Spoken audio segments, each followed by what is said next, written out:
Continuamos en La Venganza Será Terrible, cada uno desde su casa. Recuerden que también estamos en contacto en redes como La Venganza Radio y hay un WhatsApp para que puedan escribir, donde recibimos mensajes de texto, que es 6585-5580. Hablaremos hoy de Enrique el Doliente. Es un episodio que tuvo lugar a fines del siglo XIV en España, en la Corona de Castilla. Y el rey era justamente Enrique III, el Doliente, pertenecía a la dinastía Trastámara. Enrique sucedió a su padre, Juan I, a los 11 años. Imagínense, siendo tan joven, se formó un consejo de regencia que gobernó en su nombre hasta que el rey cumplió 14. Y después ya el tipo a los 14 ya pelaba las naranjas solo. Era el año 1393. Ahora, muchos nobles abusaron de su poder. Además de aprovechar la inexperiencia de Enrique, se beneficiaron del hecho de que el rey permanecía constantemente postrado. Por eso se lo conoció como el Doliente. Algunos dicen que tenía como una especie de hemofilia.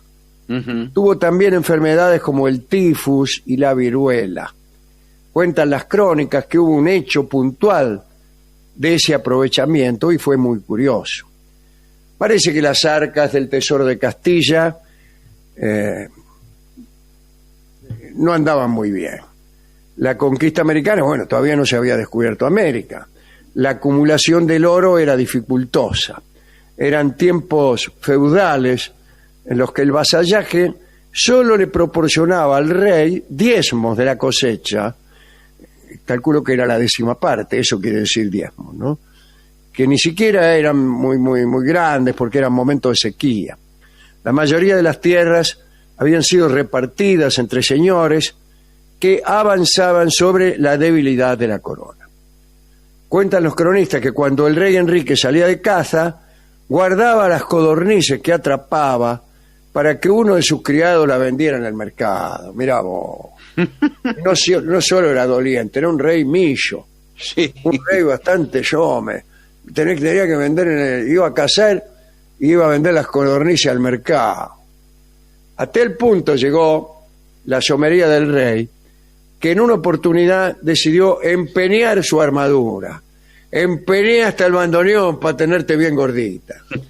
Dice, y vino a suceder que la ayuda de cámara que la llevó al mercado toledano se encontró con un paje del gobernador de Toledo. Y atención, este paje le contó un secreto, y era acerca de los preparativos que se hacían para un gran festín que se iba a celebrar en el palacio del gobernador y en el que se reuniría la mayoría de los señores del reino. Y eran justamente hombres que socavaban el poder de Castilla y que poco a poco dejaban de reconocer a su rey. ¿Está claro? O sea, el tipo fue a vender la codorniz del rey y se encontró con un empleado del gobernador de Toledo que dijo, mire, estoy preparando todo, pues se van a reunir, se van a reunir, ¿para qué? Qué sé yo. Y entre esos hombres que se reunían sin que el rey lo supiera, estaba ni más ni menos que el segundón, o sea, el hermano menor de Enrique el Doliente, que se llamaba Fernando. Uno de los hechos por los que desdeñaban al rey era porque no lograba concebir un varón que heredara el trono. Y eso permitió que el segundón Fernando albergara esperanzas de llegar a obtener el trono de Castilla. Bueno, cuando el servidor de Enrique se encontró frente al rey, le explicó lo que el paje del gobernador le había contado en el mercado. Y Enrique, furioso, dijo que tenía ganas de asistir a ese banquete. Y decidió disfrazarse e ir para enterarse de las intrigas y los insultos de aquellos poderosos. Cabe decir que esas historias solo pueden ser admisibles en tiempos de rostros velados o poco conocidos. No había televisión, ni diarios, ni nada. Claro, claro. Y los retratos no eran muy confiables, fines del siglo XIV, ¿no? Las monedas de Castilla eran bastante yome también. Bien, todos los rostros parecían el mismo. La cuestión fue que, disfrazado de paje, en compañía de su criado, el mismo que había mandado al mercado, también disfrazado, y con la complicidad del paje del gobernador de Toledo, Enrique el Doliente entró a la fiesta. Y pudo ver el gran banquete con que se regalaban los nobles, mientras él y su corte pasaban hambre. También pudo oír las burlas y el escarnio con que lo trataba. Y lo peor fue que supo de una conjura general que debía destruir Castilla para ser repartida entre todos ellos. Indignado, Enrique diseñó su venganza. Hizo correr la voz de que había caído enfermo y de que no había esperanzas de recuperación. Hizo saber que haría testamento y con ese pretexto reunió en palacio a todos los nobles que habían participado en el banquete. Algunos se sorprendieron cuando notaron que no se los hacía pasar a los aposentos reales, sino a un salón rodeado de guardias del rey. Y más sorprendidos quedaron cuando vieron que Enrique apareció sano, revestido de su armadura y con la espada en la mano. Sin saludarnos, el rey se sentó en el trono y preguntó al primero de los nobles cuántos reyes de Castilla había conocido. El noble respondió 3. Luego increpó a otro que respondió que había conocido a 2. Otro más viejo se jactó de haber tratado a 5 reyes de Castilla. Y así siguieron las preguntas. Casi todos habían podido conocer a 2 o 3 reyes castellanos. Furioso, Enrique habló con ironía. Dijo que era extraño, siendo el más joven de todos los que estaban allí, el hecho de haber conocido cerca de 20 reyes. Y señaló a cada uno de los presentes diciendo: puedo ver al rey gobernador de Toledo, al rey arzobispo de Burgos, al rey marqués de Villena, y continuó enumerando a todos los nobles que se habían presentado y que pertenecían a la conjura. Cuando terminó con los señalamientos, dijo que era tiempo de que hubiera un solo rey de Castilla.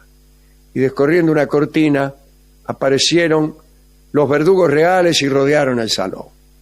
Dicen que el horror fue general. El marqués de Villena corrió y se dio de bruces contra un cardenal. Cayeron al suelo y produjeron el tropiezo del señor de Toledo, que caminaba hacia atrás espantado. Duques y condes, temblorosos, pedían ayuda al cielo, increpaban al arzobispo de Burgos para que la asistencia divina se produjera rápidamente. El arzobispo rezaba y confesaba su impotencia. Poco a poco el susto múltiple dio lugar al pedido temeroso y acobardado de misericordia al rey. Y Enrique el Doliente perdonó solo con la condición de que se firmara la devolución de tierras y bienes a la corona y el pago de un tributo que levantara las arcas de Castilla. Castilla tuvo un buen pasar y recuperó la centralidad que había empezado a perder y que luego consolidó. Los nobles estuvieron presos hasta que fue cumplida la voluntad real. El hermano de Enrique, el segundón Fernando, pretendió calmar a esos nobles caídos en desgracia. Le dijo que pronto retomarían el poder porque Enrique el Doliente, precisamente por su carácter enfermizo, no tendría hijos. Y al no haber sucesión de padre a hijo, él recibiría el trono y lo compartiría con los otros señores. Pero vino a suceder que Enrique el Doliente, enamorado de su esposa, que era Catalina de Lancaster, e interesado en que nada de lo que urdía su hermano sucediera, tuvo un hijo. Nació un varón que reinaría como Juan II de Castilla, antes de que perdamos la paciencia. El otro resultado fue que Enrique, exhausto, se murió. Las crónicas explican que el deleite por las cuestiones de Venus lo liquidó. Tenía 27 años, mirá vos. Los nobles y el segundón se quedaron masticando bronca porque la regencia, mientras crecía el pequeño Juan II, quedó en manos de Catalina de Lancaster. Hubo problemas serios que dividieron al reino, pero que son parte de esta historia. Esta historia lo hemos la hemos contado muchas veces, ¿no? Catalina de Lancaster era nieta del rey inglés Eduardo III Plantagenet, y el hijo que Catalina de Lancaster tuvo a último momento con Enrique el Doliente, Juan II, fue nada menos que el papá de Isabel de Castilla, Isabel la Católica, Sí. casada después con Fernando de Aragón, unidos sus reinos, etcétera, etcétera. Bueno, quiero decir que en homenaje a este baile que organizó el rey Enrique para sorprender a los varones que conspiraban, vamos a escuchar una milonga que se llama Un baile a beneficio y la canta Jorge Vidal.